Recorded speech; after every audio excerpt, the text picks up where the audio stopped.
ब्रह्मा गुरु विष्णु गुरुदेवो महेश्वर गुरु साक्षात परम ब्रह्म तस्मै श्री गुरुवे नमः। प्रेम से बोलिए गुरु भगवान की जय। देवियों एवं सज्जनों, उस ज्ञान को फिर अगली कड़ी में हम आपके सामने प्रस्तुत लेकर, तो मन पर हमने बता रहा था, यह संसार, यह शरीर मन पर ही आश्रित है। यथा पिंडे यथा परमांडे, जो बाहर में है वही भीतर में है, और जो भीतर में है वही बाहर में है। धर धरती के एके लेखा, जो भीतर सो बाहर देखा। सारे एक प्रकार है, कहीं कोई बदलाव नहीं है। अंतर यही है कि पृथ्वी पर एक मोटी परत है, इसके अंदर सूक्ष्म परमाणु विराजमान है, बस इतना ही अंतर है। न तो धर धरती के लेखा, जो भीतर सो बाहर देखा। जो बाहर है वही भीतर है, जो भीतर है वही बाहर है। यथा पिंडे यथा ब्रह्मांडे, जो पिंड में है वही ब्रह्मांड में है। शिवलिंग एक सिमटा हुआ रूप, वह एक पिंड है, वह ब्रह्म है। बिन पग चले सुनय बिन काना, कर बिनु करम करय बिन जाना। आनन रहित सकल रस भोगी, बिन बानी बगता बर जोगी। तो वह न उनके पास हाथ है, न पैर है, न कोई इंद्रियां है, न वाणी है, मुंह, सब चीज से रहित है। तन बिनु परस नयन बिनु देखा, गहराई द्राण बिनु सांस बसेखा। ये सब अलौकिक करनी, महिमा जासु जाई नहीं बढ़नी, यह अलौकिक करनी है उनका। आप उनको नहीं समझ सकते, नहीं पकड़ सकते, नहीं जान सकते, इसलिए कि बिना हाथ के वो सबको स्पर्श कर रहे हैं, बिना पैर के सब जगह चल रहे हैं, बिना कान के सबका सुन रहे हैं, बिना मुख के पूरे संसार में बोल रहे हैं, उन्हीं का वाणी गूंज रहा है। तन बिनु परस, बिना तन के सबको परस रहे हैं। नयन बिनु देखा, बिना नयन के, बिना आँख के सबको देख रहे हैं। बिना नाक के सब सुगंध को गाढ़न कर रहे हैं, समस्त विषय का उपभोग कर रहे हैं। उस सूक्ष्म से भी अति सूक्ष्म उस ब्रह्म को जानने के लिए, उस ईश्वर के जानने के लिए आपको सांसारिक ज्ञान, धन, संपत्ति, रुपया, पैसा, पद, प्रतिष्ठा कोई काम नहीं आएगा। ये सब जीने खाने के लिए है। ऐसा नहीं है कि इसको छोड़ दिया जाए, ऐसा कुछ भी मैं नहीं कह रहा हूँ। छोड़ने की कोई भी चीज की आवश्यकता नहीं है, जानने की आवश्यकता है। बिन जाने न होही प्रीति, बिन प्रतीति न होही प्रीति। बिना जाने हुए आपको किसी चीज से प्रेम नहीं होगा, और जब तक प्रेम नहीं होगा तब तक आप किसी चीज को जानना नहीं चाहिएगा। यही नियम है। तो बिन जाने न होही प्रीति, बिन प्रतीति न होही प्रीति। तो जब तक आप नहीं जानिएगा तब तक प्रेम नहीं होगा, जब तक प्रेम नहीं होगा तब तक आप नहीं जान पाइएगा। तो प्रेम कहाँ से उपजेगा? तो प्रेम न बाड़ी उपजे, प्रेम न हाट बिकाए, राजा प्रजा जे रुचय शीश दे ले जाए।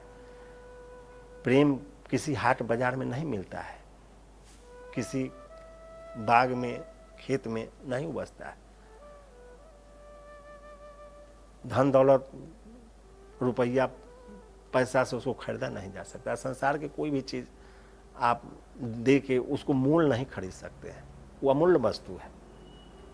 इसीलिए मीराबाई ने बताई थी, जब वस्तु अमूलक दी मेरे सतगुरु, कृपा कर अपनायो। तो अमूल्य वस्तु है, इसका महत्व माता मीरा ही समझे, रहीम समझे, कबीर समझे, रैदास समझे, बुद्ध समझे, महावीर समझे, राम समझे, कृष्ण समझे, हनुमान समझे। हनुमान बहुत अच्छे से समझे, और जो भी महापुरुष इस लाइन में है सब समझ गए। जानत तुम ही हो जाए, उनको जाने या वही हो गए, इसमें कोई संशय नहीं होगा, कोई संदेह नहीं होगा। यही इसकी महिमा है, यही इसका महत्व है। तो इस चीज को गहराई से समझने की आवश्यकता है। माया मरी न मन मरा, मरी मर गया शरीर, आशा तृष्णा न मुई, यूं कह गया कबीर। मन नहीं मरता है और माया भी नहीं मरता है। मर कौन जाता है? तो शरीर। इसका समय पूर्व जाएगा, 60, 70, 100, इसकी कोई गारंटी नहीं है। बच्चा पैदा होते भी मर जाता है, इसकी कोई गारंटी नहीं है। ऐसा नहीं है कि आज हमारा उम्र 40 है, 20 है, तो हम सोच रहे हैं ना थोड़ा आगे बढ़ेंगे तो इसको जान लेंगे, तनी ये काम कर लेंगे तो जान लेंगे, थोड़ा बिजनेस कर बढ़ा लेते हैं, थोड़ा नौकरी कर लेते हैं, थोड़ा शादी भी। अरे सब कुछ आप कीजिए, सब कुछ करते रहिए। सब कुछ करने के लिए आपको समय है, और अपना कल्याण करने के लिए समय नहीं है तो आपसे बड़ा मूर्ख ही संसार में कौन होगा जो अपना कल्याण नहीं चाहता हो। आप कल्याण के लिए ही भटक रहे हैं।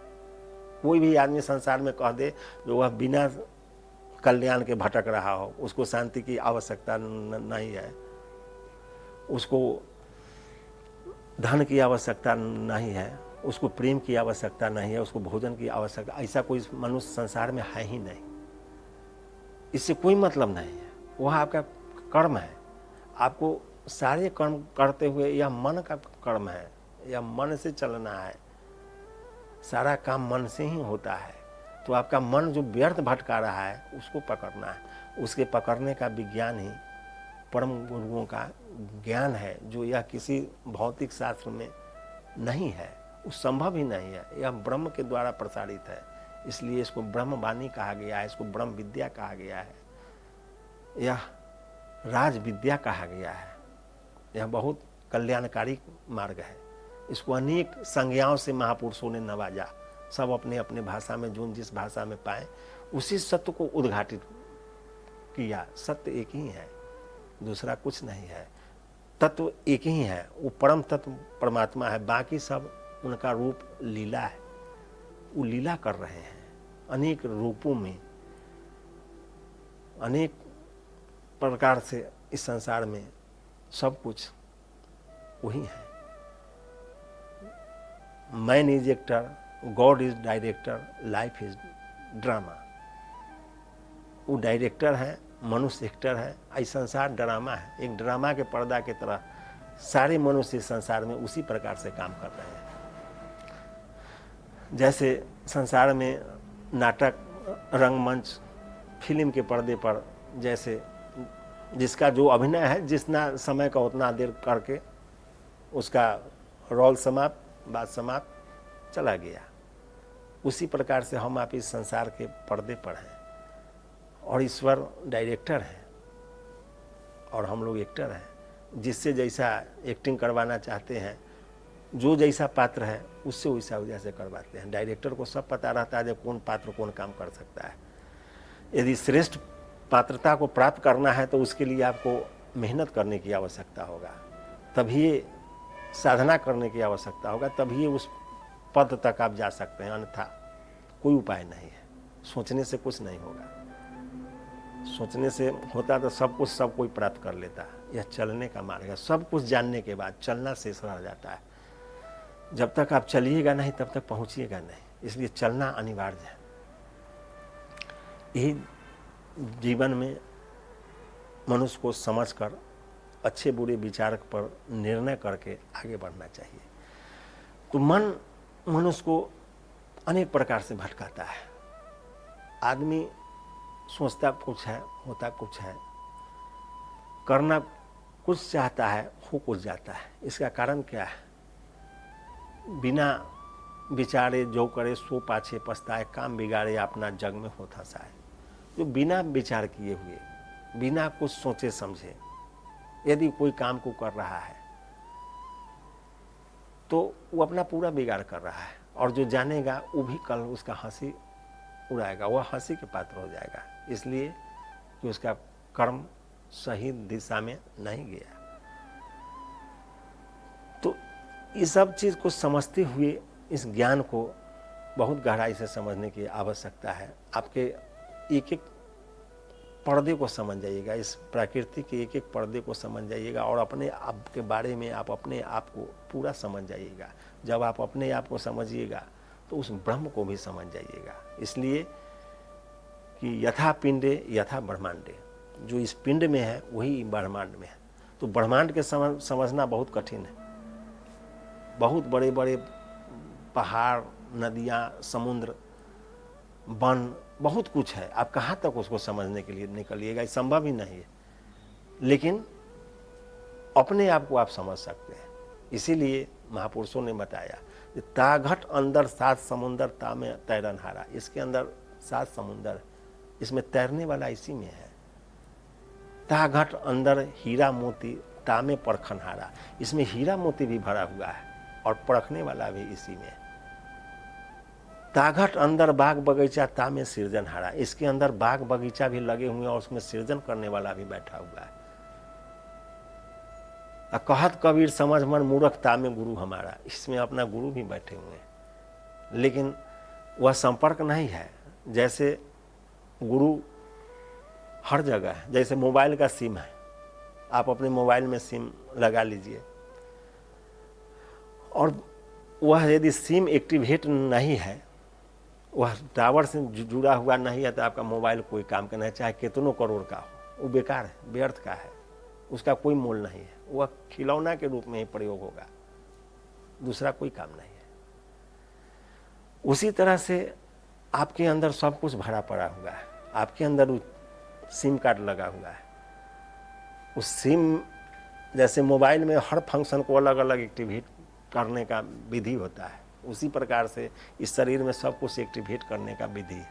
लेकिन आज तक जानकारी के अभाव में, जैसे कोई कम पढ़े लिखे आदमी के हाथ में यदि बहुत एप्पल का मोबाइल, चाहे और कोई ब्रांड का मोबाइल चला जाए, तो वह कुछ समझ ही नहीं पाएगा क्या है। उसको जीवन भर उसको ढूंढते ढूंढते अंत में उसका धन भी गया और उसका समय भी गया और धर्म भी चला गया। मोबाइल उसके लिए बेकार साबित हो जाएगा, उसका सब कुछ बर्बाद हो गया, पैसा भी लगाया, समय भी लगाया, कुछ नहीं मिला। तो उसी तरीक़ा से इस शरीर में जो सिम लगा हुआ है, उस सिम को किसी टावर से जोड़ के उसके सिस्टम को एक्टिवेट करने की आवश्यकता है। ईश्वर स्वतः आपको मिल जाएंगे, आपको कोई परेशानी करने की आवश्यकता नहीं है। तो वही सिम को एक्टिवेट करने का काम गुरु करते हैं। जब तक आपका सिम एक्टिवेट नहीं होगा, आपके अंदर फंक्शन सब चालू नहीं होंगे, तब तक जो व्यर्थ का फंक्शन चल रहा है उसको डीएक्टिवेट करना पड़ेगा। जो ज़रूरत वाले बंद है उसको एक्टिव करने की आवश्यकता है। वही इस गुरु ज्ञान का मुख्य उद्देश्य है। सब कुछ आपके अंदर है और यहीं से आप उस परम ब्रह्म को प्राप्त कर सकते हैं। बाकी सब प्रार्थना स्थली है, हर जगह तीर्थों में, व्रतों में एक श्रद्धा है, उसको ज़रूर करना चाहिए, ज़रूर शामिल होना चाहिए। वो एक प्रेम का संदेश देता है, एक भाईचारे का रिश्ता है, एक प्रकृति को जानने का विधान है, प्रथम पाठशाला है, वहीं से ज्ञान उत्पन्न होते हैं। इसलिए हमारे महापुरुषों ने तीर्थ व्रत बनाया लोगों को समझ जागृत करने के लिए। फिर अगले एपिसोड में हम आपसे मिलेंगे, तब तक जय गुरुदेव।